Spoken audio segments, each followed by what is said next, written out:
So Vergil Ortiz will be returning early next year, as reported by Mike Coppinger. Before we get in the video, please like and subscribe. We'd be greatly appreciated. So Vergil Ortiz will be facing the UK's Michael McKinson. Michael McKinson holds a record of 21 wins and no losses, with only 2 of his wins coming by way of knockout. He's known for defeating and upsetting Chris Kongo. Also a British, I believe. Yeah, he's British. He was a good prospect. I was kind of high on Chris Kongo. He dropped Chris Kongo with a flash knockdown round 1, so it's not like he has zero power. And I watched that fight, but I thought Chris Kongo edged that fight. I thought Chris Kongo won 6 or 7 rounds. But the judges gave it to McKinson. A lot of people thought McKinson won. Maybe I was off for that fight. I haven't watched it in a while. Maybe I was wrong. But yeah, he hasn't looked devastating in any of his fights, but he's a tricky fighter. I think he's a southpaw. Yeah, he's a southpaw. He's 5'9". His reach is not here on BoxRec, but no, it's a decent fight, I guess. A tricky southpaw, but to be honest, we expect more for Vergil Ortiz. We really do. He's 18 wins, no losses, 18 knockouts. He's above this level. Look, I'm not against this fight completely, but he's already beaten the likes of Mauricio Herrera. He's beaten the likes of Brad Solomon. He's beaten the likes of Samuel Vargas. He's beaten the likes of former world champion who was still a good fighter, Marius Hooker. He beat Mean Machine. Even though he got dropped in round 2 or round 3, he beat Mean Machine. Dropped him like 5 or 6 times. Vergil Ortiz, for me, he's in the top 5 or 10 at welterweight. Let me just make sure. I don't want to give an exact quote. Let me check my ratings real quick. Middleweight. Yeah, number 1, I got Terence Crawford. And number 2, Errol Spence. And number 3, Yordenis Ugas. And number 4, Jaron Boots Ennis. Number 5, Raja Butayev.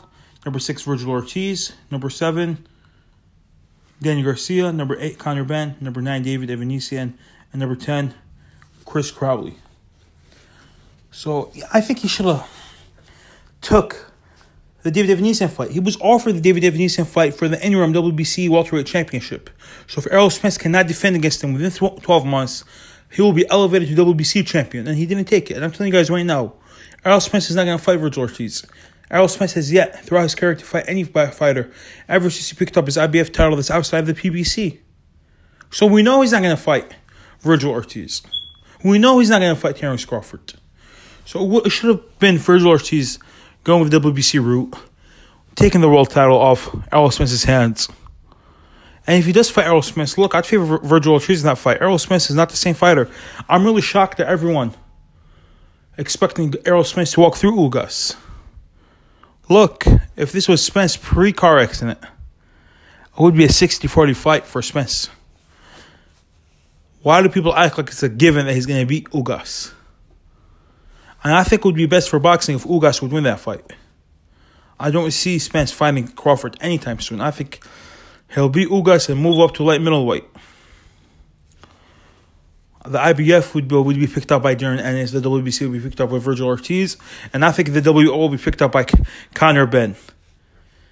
And if Crawford beats those guys, all those guys are unproven. We want to see Crawford for Spence. And look, that's a good fight. It could go either way. But we need to see that fight. And Vergil Ortiz, you should have taken the David Evanesian fight. I don't know how David Evanesian became the welterweight boogeyman. All these fighters are afraid to fight him. And I'm not that high in David Evanesian. I remember when Shane Mosley, who was at the time, how old was Shane Mosley? 50 years old? Arguably beat David Evanesian. I watched that fight. Go rewatch it. Shane Mosley looked more than good against David Evanesian. It was back in 2016, May 28. David Evanesian won by a unanimous decision. It was a real close fight. Real close fight. Could have went either way. David Evanesian, throughout his career, his most notable victory is against Josh Kelly. Stopped in the 6th round. I was shocked when he was cornered through in the towel. I thought that fight still was just getting started. And David Evanesian, he was beat by Mean Machine in 6 rounds. I heard the other day some YouTuber saying if Josh Kelly, what's his name? David Evanesian is a step above Mean Machine. I'm like, what are you talking about? Mean Machine beat David Evanesian. He did. He stopped him in 6 rounds. I don't know what these people are on about. Lamont Pearson, I thought easily beat David Evanesian. David Evanesian is becoming one of the most overrated fighters in all of boxing. And it just blows my mind. He's becoming the new Liam Williams. It just blows my mind. Everyone thinks he's going to do all these great things in boxing. I highly doubt it. A lot of people are saying David Evanesian would walk through Josh Kelly.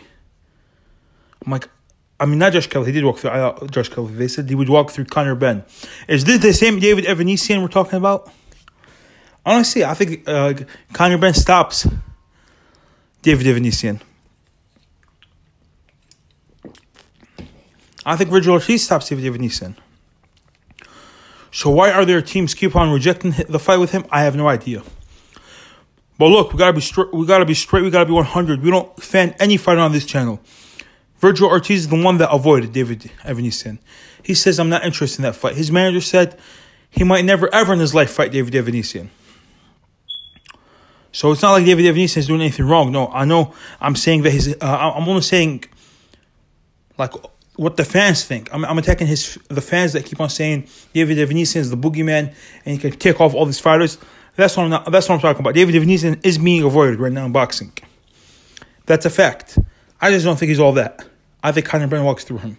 I think Vergil Ortiz walks through him. And if they're not confident of walking through a guy like David Evanesian, what's the point, really? What's the point? All right, let me know what you guys think in the comments below. Are you guys intrigued about this fight for Vergil Ortiz? Like and subscribe and enjoy the video. Sadiq Boxing out.